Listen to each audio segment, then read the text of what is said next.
오늘 이 시간 우리에게 주시는 하나님 말씀은 신약 성경 마태복음 11장 말씀입니다. 마태복음 11장 2절부터 11절까지 말씀을 봉독해 드리겠습니다. 요한이 옥에서 그리스도께서 하신 일을 듣고 제자들을 보내어 예수께 여짜오되 오실 그이가 당신 이오니이까 우리가 다른 일을 기다리오리이까. 예수께서 대답하여 이르시되 너희가 가서 듣고 보는 것을 요한에게 알리되 맹인이 보며 못 걷는 사람이 걸으며 나병 환자가 깨끗함을 받으며 못 듣는 자가 들으며 죽은 자가 살아나며 가난한 자에게 복음이 전파된다 하라. 누구든지 나로 말미암아 실족하지 아니하는 자는 복이 있도다 하시니라. 그들이 떠나매 예수께서 무리에게 요한에 대하여 말씀하시되 너희가 무엇을 보려고 광야에 나갔더냐? 바람에 흔들리는 갈대냐? 그러면 너희가 무엇을 보려고 나갔더냐? 부드러운 옷 입은 사람이냐? 부드러운 옷을 입은 사람들은 왕궁에 있느니라. 그러면 너희가 어찌하여 나갔더냐? 선지자를 보기 위함이었더냐? 옳다. 내가 너희에게 이르노니 선지자보다 더 나은 자니라. 기록된 바 보라 내가 내 사자를 네 앞에 보내노니 그가 네 길을 네 앞에 준비하리라 하신 것이 이 사람에 대한 말씀이니라. 내가 진실로 너희에게 말하노니 여자가 낳은 자 중에 세례 요한보다 큰 이가 일어남이 없도다. 그러나 천국에서는 극히 작은 자라도 그보다 크니라. 아멘. 이는 하나님의 말씀입니다. 오늘 우리는 대림절 세 번째 주일 예배를 드리고 있습니다. 하나님의 말씀을 기다리는 여러분 모두에게 소망으로 인내하는 신앙이 충만하시기를 주의 이름으로 축원을 드립니다. 특별히 말씀을 통해서 우리는 여전히 위기의 시대를 살아가고 있는데 말씀을 통해 희망을 만나고 또 만난 희망을 나누기로 다짐하는 복된 시간 되시기를 간절히 바라겠습니다. 우리가 성경을 읽으면서 또 기독교의 역사를 살필 때마다 수많은 내용들을 확인을 하게 되는데 저는 이 시간 성경의 기록이나 기독교의 역사를 통해서 이런 사람들이 성경에서 일을 했고 또한 기독교의 역사를 주도적으로 이끌어간 인물들이라고 하는 생각을 해보게 됩니다. 그 사람들이 누구냐 하면은 떠난 사람들입니다. 떠났다. 믿음의 조상인 아브라함, 이 사람으로부터 시작해서 이삭과 야곱, 요셉, 모세, 다윗이나 엘리야, 이사야, 느헤미야, 구약시대 인물들은 물론이고 신약에 대표적으로 예수님도 그러하셨고 예수님에 앞서서 세례 요한도 그러했고 예수님의 제자들도 그러했고 바알과 같은 사람들도 그러했습니다. 하나같이 떠나라고 하는 하늘의 음성을 듣고 고향을 떠나고 부모를 떠나고 집을 떠나서 하늘의 뜻을 구하고 그 뜻대로 이루며 살려고 애쓴 사람들의 흔적이 성경의 이야기들이고 또 기독교 역사의 흔적들이라고 볼 수가 있겠습니다. 그러면 성경 외에 우리 기독교 역사를 이야기할 때에 예수님의 제자들, 사도들 시대를 지나고 또 사도들의 가르침을 받은 그 다음 시대인 속사도 시대를 지나고 그리고 이어서 나오는 기독교 역사의 흐름을 살펴보면 바로 이렇게 떠나라 하신 하나님의 말씀에 순종해서 광야나 사막에서 신앙의 삶을 이루었던 위대한 인물들이 그 흔적을 찾아볼 수가 있겠습니다. 바로 그 사람들은 사막이나 광야에서 신앙의 도를 닦았던 수도 생활을 했던 사람들이 되겠습니다. 도시를 떠나고 또 이제 콘스탄틴 대제로 말미암아 기독교가 하나의 정상적인 종교로 인정이 된 상태에서 교회당이 어마어마하게 세워지고 또 예수를 믿는다고 하면은 사회생활 속에서 그만큼의 혜택이 주어지는 복 있는 삶이 주어지는 그런 상태에서 광야로 떠난 사람들이고 또 사막으로 떠난 사람들입니다. 편안한 집을 떠나서 동굴이나 움막으로 삶의 자리를 바꾼 신앙인들이었습니다. 이 사람들은 기존의 것들을 떠났을 뿐만 아니라 아예 버린 사람들이었습니다. 함께 살던 가족, 친척, 그동안 사회에서 누렸던 지위와 명예, 가지고 있던 재산과 재물을 버리고 홀연히 떠났습니다. 그리고 그렇게 떠난 다음에도 버리고 떠나온 것들에 대한 인연을 끊기 위해서 무던히 기도하고 애를 쓰고 그리스도 안에 거했던 인물들이라고 하는 생각을 해볼 수가 있습니다.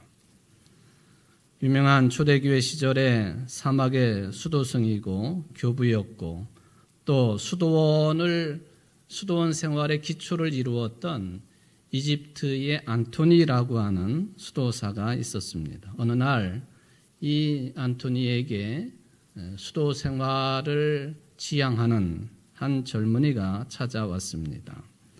그도 안토니처럼 세속과 결별을 선언하고 자기의 소유를 팔아서 가난한 사람들에게 나누어 주기도 했습니다마는 그런데 자기가 쓸 것을 약간은 남겨두고 가난한 사람들에게 나누어 주고 안토니를 찾아갔습니다. 마치 사도행전에 나오는 아나니아와 삽비라처럼 판 것을 조금 남겨두었습니다.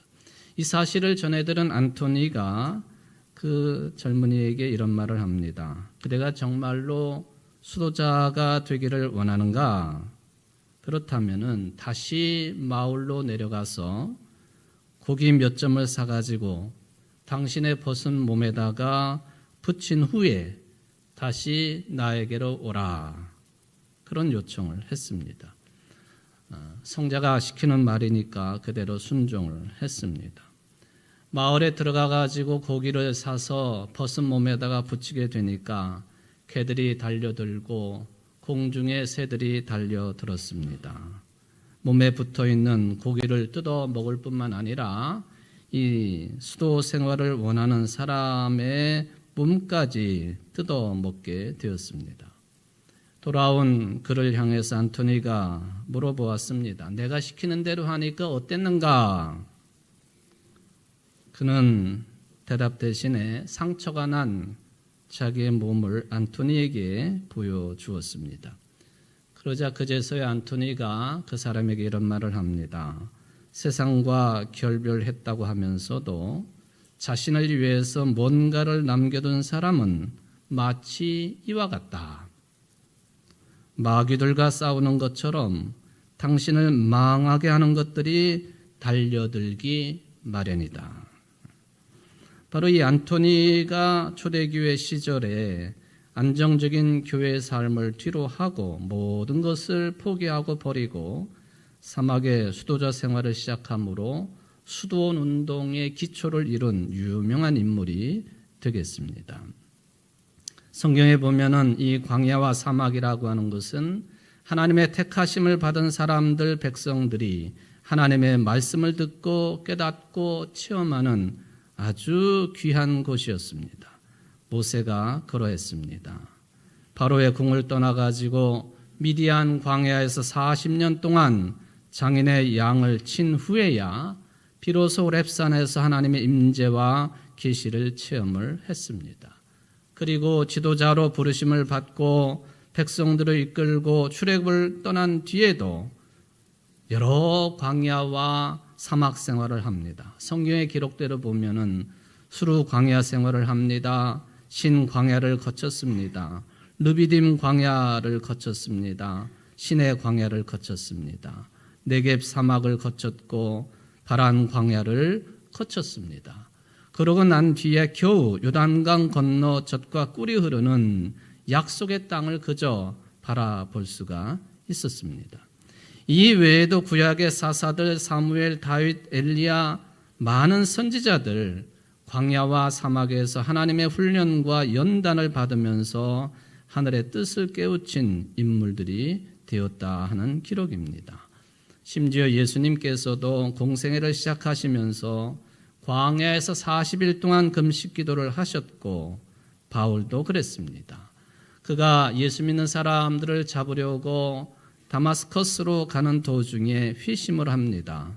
그리고 부활하신 예수님을 만난 뒤에 그의 3년 동안의 행적이 미묘하기는 했습니다마는 아라비아 사막에서 3년간을 은둔 생활을 하면서 신앙적인 높은 지경까지 올라선 것을 그는 셋째 하늘에 들어 올려지는 신비한 체험을 했다고 기록으로 남겨놓기도 했습니다.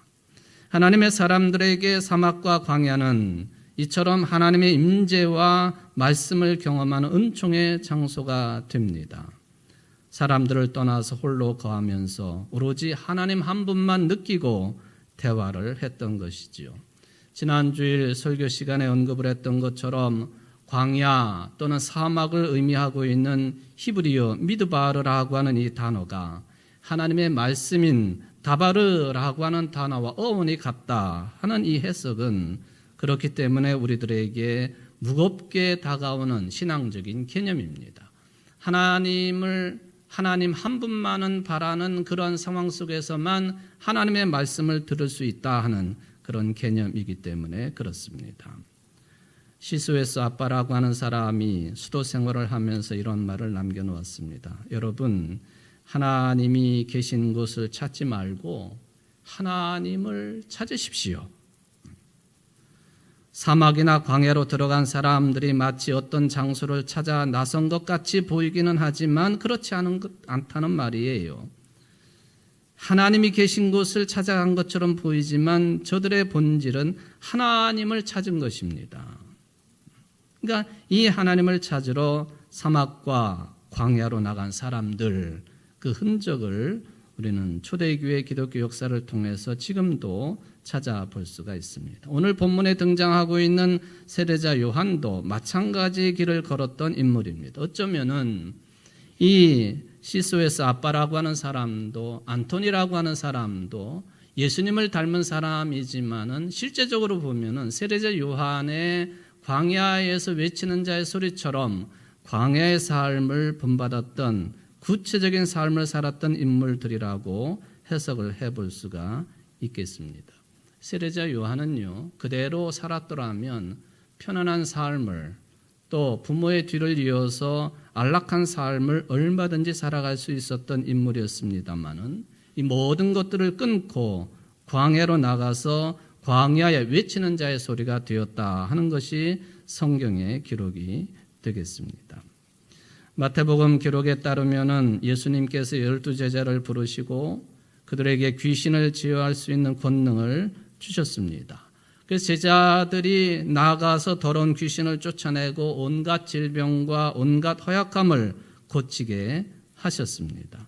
그러니까 파송하셔서 저들에게 제자로서의 권능을 드러내도록 하셨다 하는 말씀입니다. 그러면서 예수님께서는 이 제자들을 세상에 보내시는 것이 곧 양을 이리 가운데로 보내는 것 같다 하시면서 그러니까 뱀처럼 지혜롭고 비둘기처럼 순진해지라고 요청을 하셨습니다. 그리고는 조심해야 될 것이 있는데 다른 것이 아니라 사람을 조심하라 하고 말씀을 하십니다. 왜냐하면 사람들이 제자들을 박해할 것이기 때문에 그 말씀을 하셨습니다. 그러면서 박해 가운데에서도 포기하지 말고 참으로 두려워할 분을 두려워하라고 하셨습니다. 그리고 너희들이 사람들 앞에서 그리스도를 안다고 한다면 나도 하늘에 계신 하나님 앞에서 너희들을 시인할 것이고 누구든지 사람들 앞에서 주님을 부인하면은 예수님께서도 하늘에 계신 아버지 앞에서 그 제자들을, 그 사람들을 부인할 것이라고 말씀을 하셨습니다. 그리고 제자들에게 보상에 대한 말씀도 해 주셨습니다. 이러한 말씀들을, 지시할 말씀들을 다 마치시고 예수님께서는 유대 사람들의 여러 고을에서 가르치시며 복음을 전하게 되셨습니다. 그때에 세례자 요한은 감옥에 갇혀 있었습니다. 이미 예수님에게 요단강의 세례를 베풀었던 세례자 요한, 감옥에서 예수님께서 하신 말씀과 일들을 전해 들었습니다. 그리고는 자기의 사랑하는 제자들을 예수님에게 보내서 질문을 했습니다. 오실 그분이 당신이십니까? 아니면 우리가 다른 분을 기다려야 되겠습니까?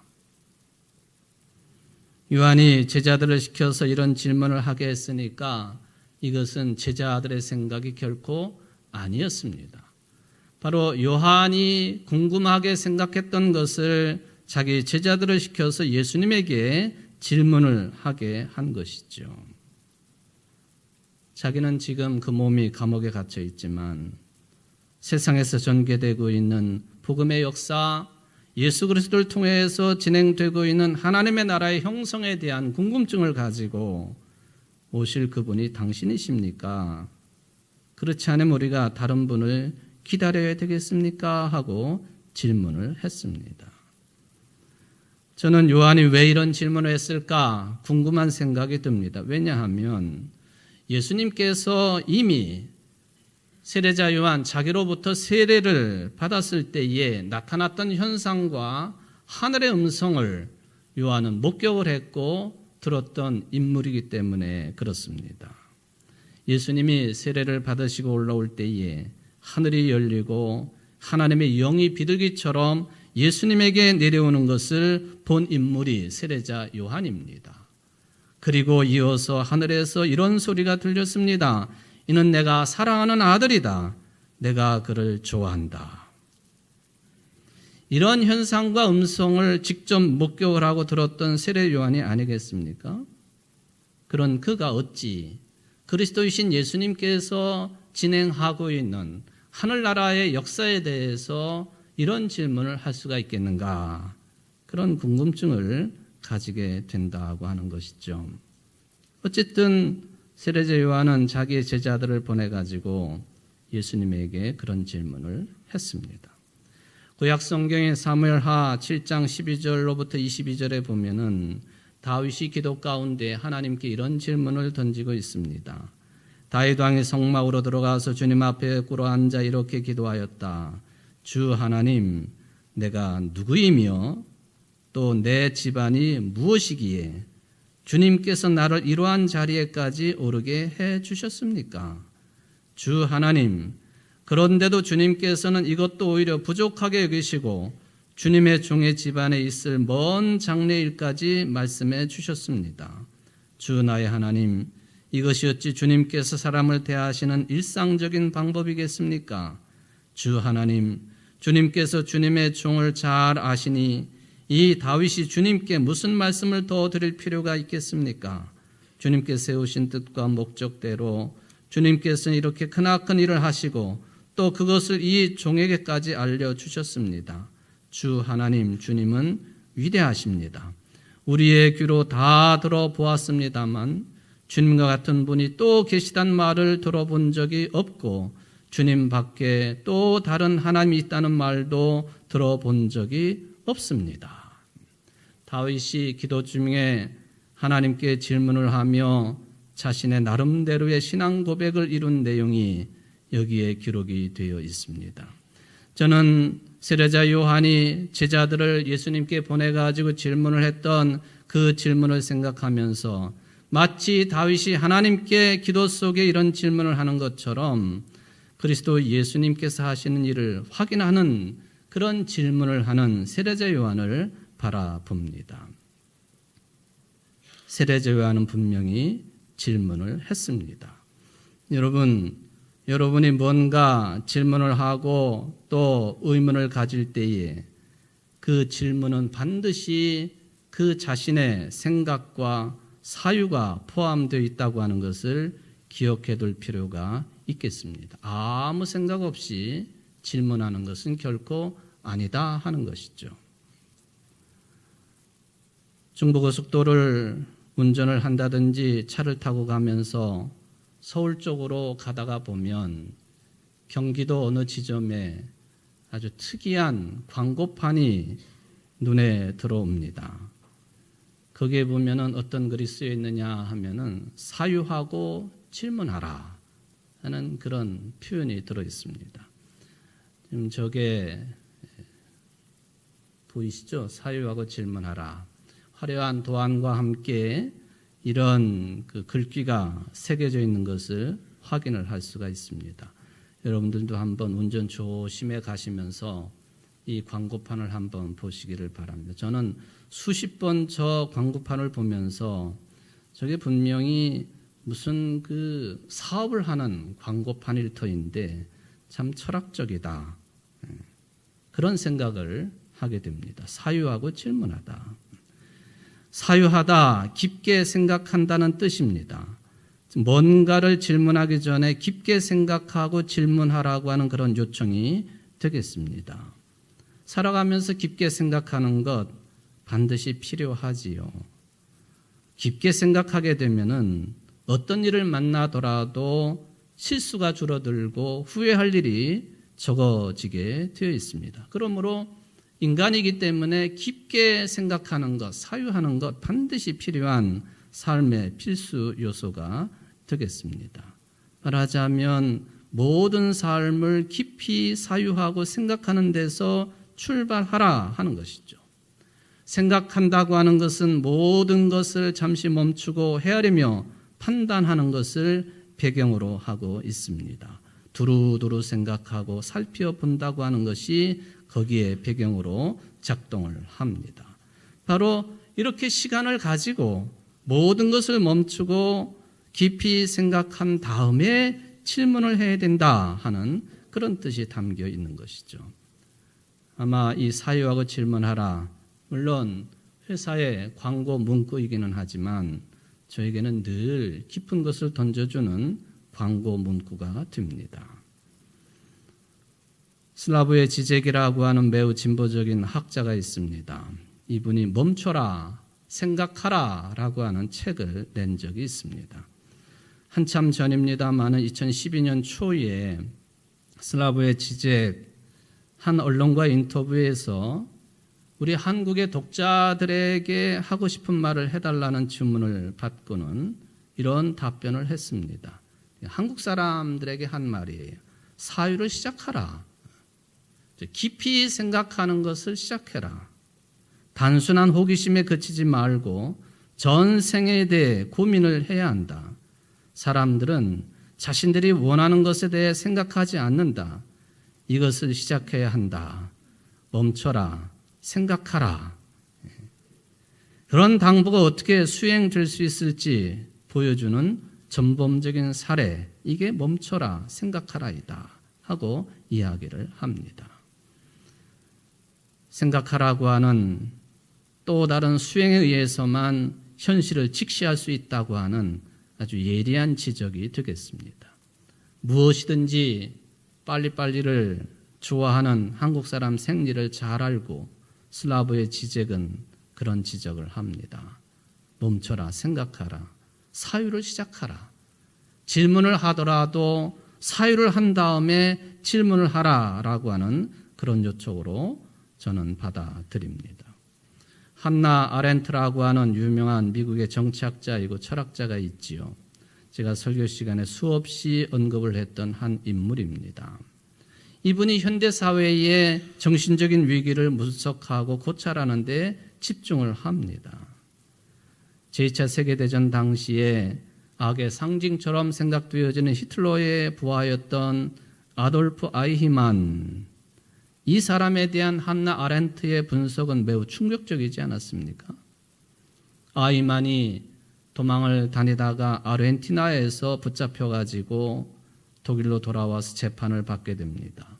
그 재판을 방청을 한 한나 아렌트, 그 재판 경험을 책으로 기록을 했는데 그 책의 부제가 악의 평범성에 관한 보고서였습니다. 악의 평범성, 너무 많아서 시시하다고 하는 게 평범하다고 하는 말인데 악의 위치가 평범하다고 한 것이에요. 한나 아렌트는 히틀러의 지시만을 단순하게 받아가지고 유대인 600만 명을 살해하는데 적극적인 일을 가담을 했던 아이만, 그 사람이 유대 민족에 대한 엄청난 증오라든지 또는 유럽 대륙에 대한 엄청난 공격심 때문에 그런 것이 아니라 그저 단순하게 출세하기 위해서 상관의 지시에 따르고 자신의 임무에만 충실했던 아주 평범한 한 사람이었다. 한 아버지였고 또 남편이었고 자식이었고, 이 무서운 범죄를 저지른 경위를 방청하고 나서 한나 아렌트는 악에 대해서 이렇게 정의를 합니다. 악이라고 하는 것은 시스템을 무비판적으로 받아들이는 것이다. 깊이 사유하지 않은 것이 악이다. 그런 이야기입니다. 악을 의도하지 않고 수동적으로 저지르는 데에 악의 본질이 있다. 그렇게 본 것이죠. 스스로 생각하기를 포기한 사람, 누구나가 다 아이만처럼 될 가능성이 있다고도 이야기를 했습니다. 인간이 되느냐, 악마가 되느냐는 시스템을 비판적으로 사고할 수 있는, 사유할 수 있는 능력에 달려있다. 깊이 생각할 수 있는 능력에 따라서 인간이 될 수도 있고 악마가 될 수도 있다. 저는 이 세례 요한의 질문, 당신이 메시아이십니까? 아니면 우리가 다른 분을 기다려야 되겠습니까? 이 질문이 한 사람 요한의 질문으로 머물지 않는다고 생각합니다. 모든 사람과 모든 집단에게 해당되는 질문입니다. 정말 예수님이 메시아인가? 그렇다면 그 증거는 뭐냐? 예수님으로 인해서 세상이 정말 새로워졌는가? 예수님을 믿고 우리 각자의 삶이 죄와 죽음에서 해방되었는가? 예수님은 하나님의 아들이자 그리스도인 게 정말 맞는가? 하는 이 질문이, 이 깊은 사유에 의한 질문이 누구에게나 다 해당이 된다 하는 말씀입니다. 그리고 이런 깊은 사유엔 질문에 들어갈 때에만 기독교적인 신앙이 살아날 수 있다고 하는 것이죠. 우리가 이런 질문을 하기 전에 세상은 이미 교회를 향해서 이런 질문에 대한 답변을 하라고 다그치고 있는 것 아니겠습니까? 여러분은 예수님이 메시아라고, 그리스도라고 아멘으로 적극적으로 화답할 수 있는 분이십니까? 여러분은 예수 그리스도를 통해서 안식과 자유를 경험을 했고, 그런 안식과 자유의 경지가 여러분의 인생의 연륜과 더불어서 점점 더 깊어지고 있다고 답변하실 수 있으십니까?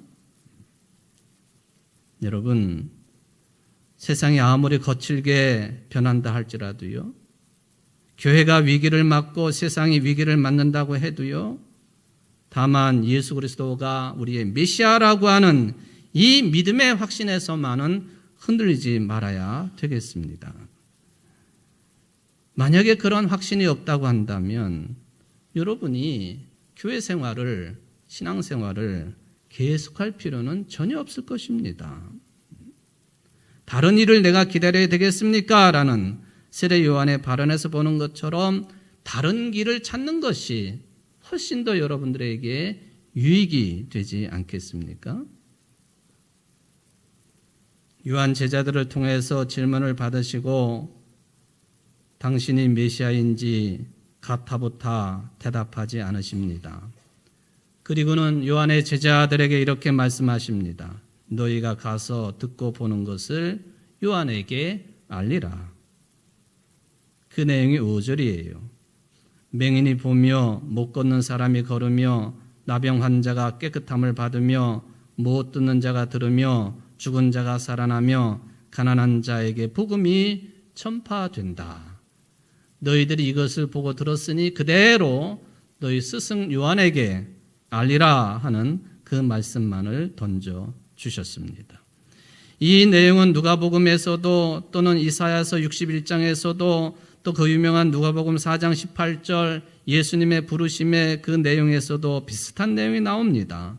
이는 가난한 자에게 복음을 전하게 하시려고 내게 기름을 부으시고 나를 보내사 포로된 자에게 자유를, 눈먼 자에게 다시 보게 함을 전파하며 눌린 자를 자유롭게 한다. 예수님께서 그리스도로 오셔서 이 세상에서 어떤 일을 하셨는가 하는 것을 정리해 놓은 누가복음 4장 18절 말씀이 아니겠습니까? 하여튼 예수님께서는 요한의 제자들에게 당신이 메시아인지 가타부타 직접 대답하지 않으셨습니다. 단지 너희가 가서 듣고 보는 것을 요한에게 알리라 라고만 말씀하십니다.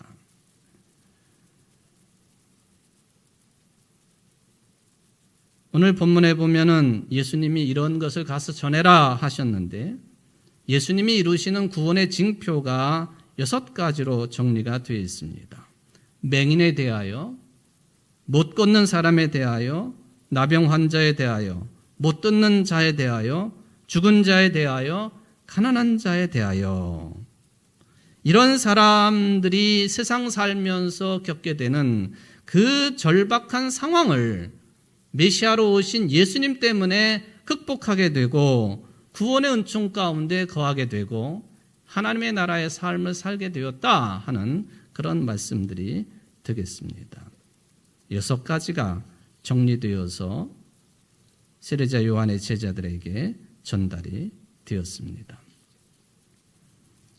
마태복음 14장에 보면은 예수님을 가리켜서 죽은 세례자 요한이 다시 살아온 것이라고 하는 그런 투의 기록이 남아 있습니다.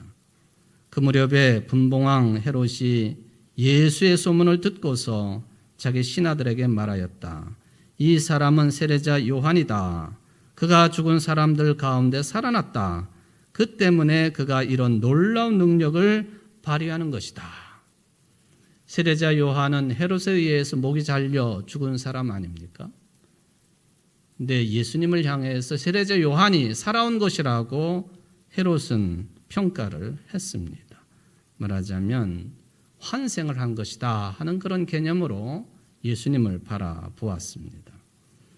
여러분, 환생이라고 하는 말, 영어로 보면은 reincarnation이라고 하는 용어를 사용을 합니다.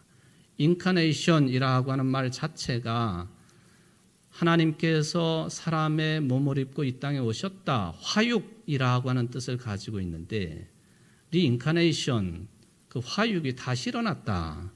그러니까 예수님을 향해서 죽은 세례자 요한이 살아난 것이다 라고 하는 것이 헤롯의 평가였다라고 하는 것을 확인을 해볼 수가 있습니다. 환생이라고 하는 말, 불교에서는 윤회라고 하는 말과 함께 자주 쓰이고 있는 용어이고 종교적인 용어이기도 합니다.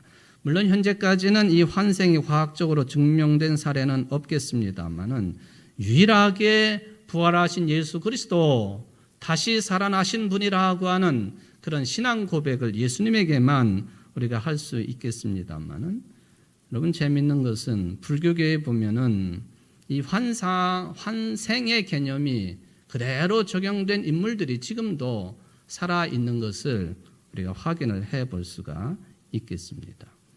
여러분, 지금 티벳이라고 하는 조국에서 쫓겨나가지고 인도의 북부 다람살라라고 하는 곳에서 망명 정부를 세우고 있는 티벳의 임시정부가 있지요.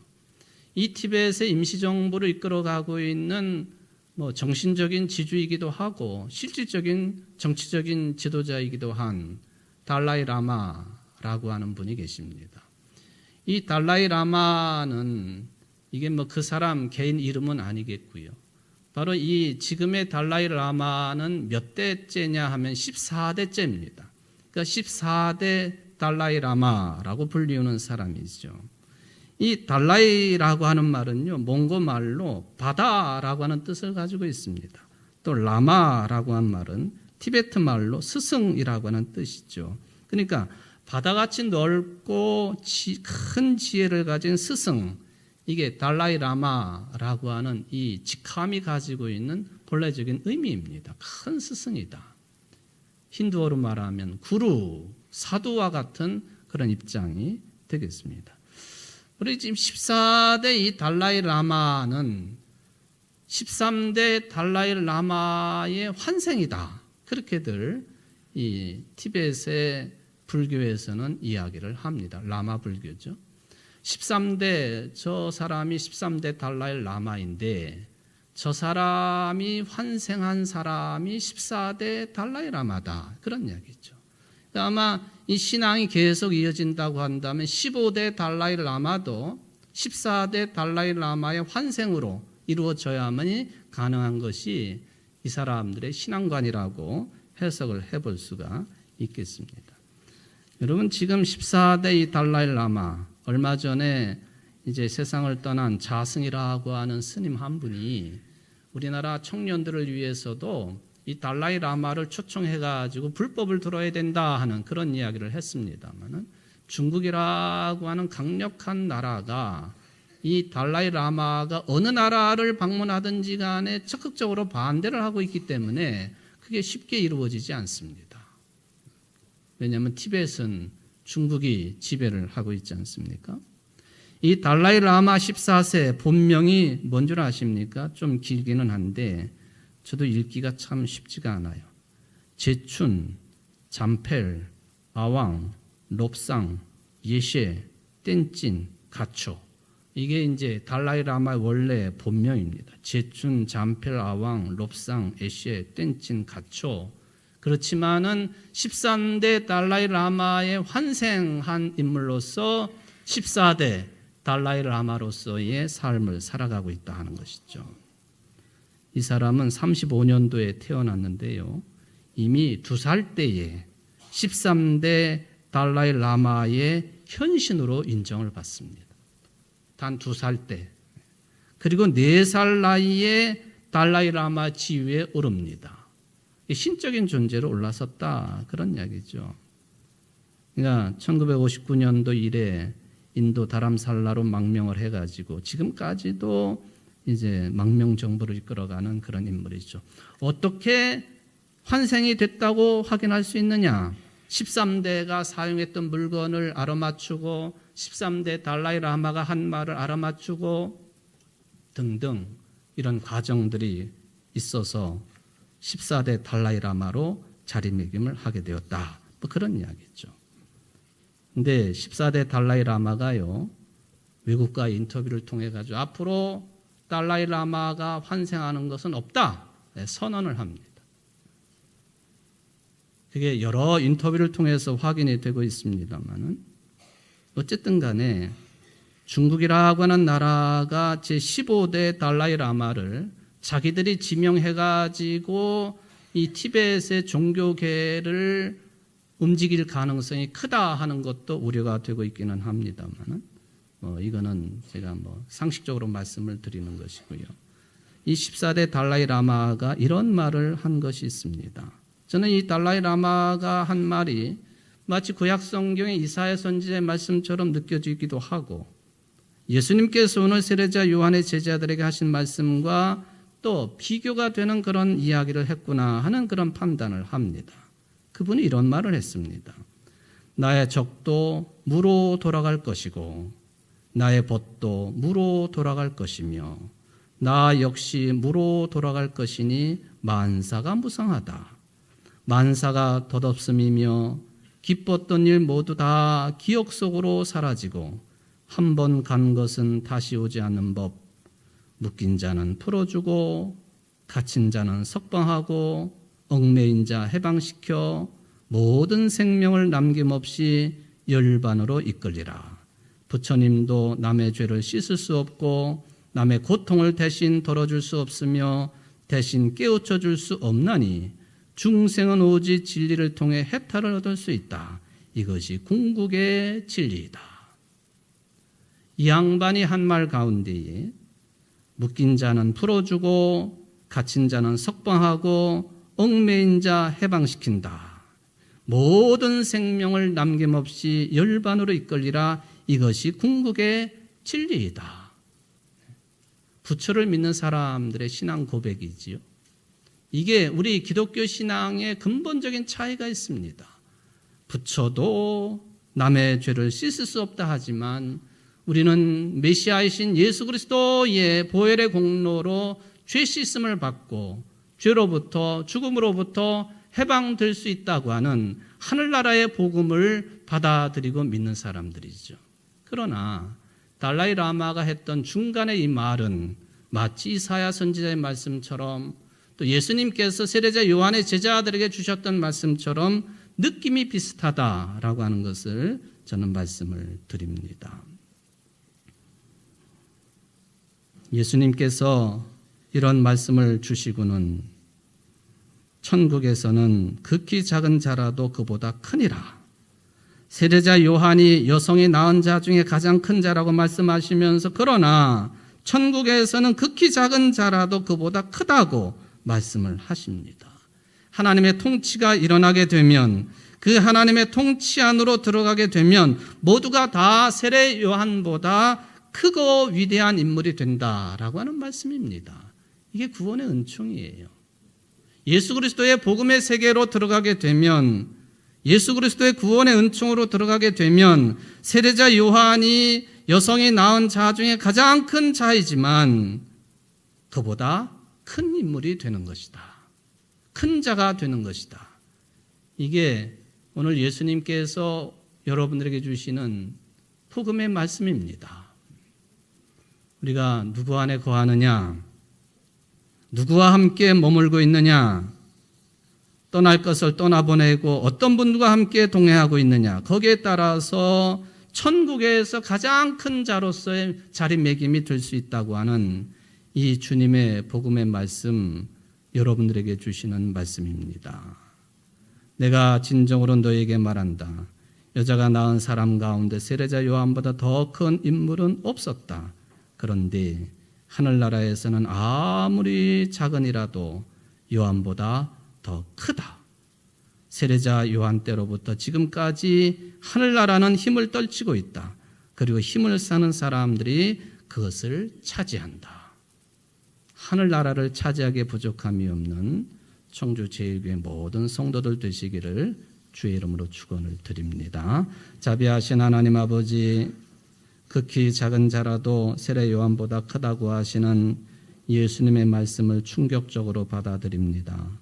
세례 요한 여성이 낳은 자 중에 가장 크다고 예수님의 평가를 받았지만은 그리스도 안에서 하나님의 나라의 삶을 살며 거듭난 인생을 살아가는 사람들은 세례자 요한보다도 더 크다고 하시는 예수님의 복된 말씀이 저와 모든 성도들에게 주시는 복음의 말씀으로 받아들입니다.